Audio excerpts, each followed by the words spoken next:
Vasantdada sugar इन्स्टिट्यूटच्या एका कार्यक्रमानिमित्त शरद पवार आणि अजित पवार एकाच मंचावर येणार आहेत। नेमका तो कार्यक्रम काय आहे आणि कशानिमित्त एकत्र येणार आहेत, माझ्यासोबत दिलीप वळसे पाटील आहेत। साहेब, काय नक्की वसंतदादा शुगर इन्स्टिट्यूटचा कार्यक्रम आहे आणि कशानिमित्त एकत्र येणार आहेत? वसंतदादा शुगर इन्स्टिट्यूट ही देशातली आणि जगातली रिसर्च क्षेत्रातली शेतीच्या रिसर्च क्षेत्रातली एक नामवंत संस्था आहे।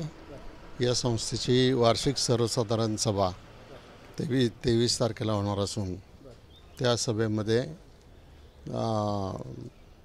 संस्थेचा वर्षाच्या कारभाराबद्दलची सगळी माहिती आणि त्याचबरोबर पुरस्कार वितरण समारंभ जो आम्ही दरवर्षी करतो।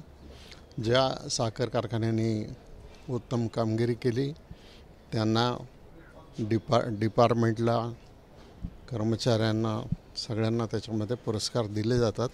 त्या कार्यक्रमात सर्वजण येणार आहेत। साहेब, खासदार सुप्रिया सुळेंकडून गृहमंत्र्यांवर एक आरोप केला गेलेला आहे। खरं तर तुम्ही देखील गृहमंत्री राहिलेला आहेत। जेव्हा जेव्हा देवेंद्र फडणवीस गृहमंत्री होतात तेव्हा तेव्हा राज्यातील गुन्हेगारी वाढते, तुम्हाला असं वाटतं?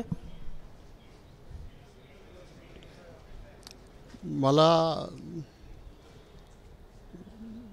नक्की याच्या संदर्भात त्यांनी काय आरोप केला आहे तो मी काही ऐकलेलं नाही किंवा पाहिलेलं नाही, परंतु गुन्हेगारी वाढणं कमी होणं हा त्या परिस्थितीवर तिथं अवलंबून असतं। ते काही व्यक्तिसापेक्ष त्या ठिकाणी असू शकत नाही। परंतु अभिनेता सैफ अली खानवर जो हल्ला झाला त्याच्यानंतर विरोधकांकडून वारंवार आरोप करण्यात येतोय की गृहमंत्री देवेंद्र फडणवीस जे आहेत ते गृहमंत्री म्हणून अपयशी आहेत। तुम्ही गृहमंत्री राहिल्यात, फडणवीसांनी कार्यशैलीत काही बदल करायला हवेत का? धन्यवाद।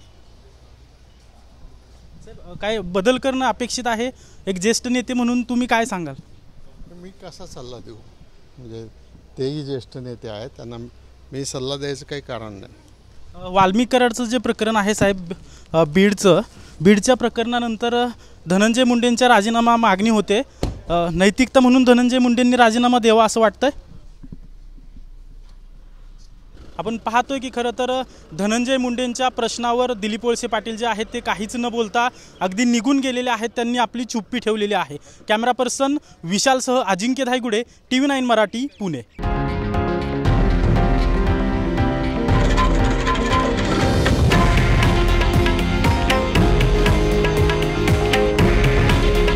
हे आहे देशातील नंबर 1 न्यूज नेटवर्क आणि आपण पाहत आहात TV9 मराठी।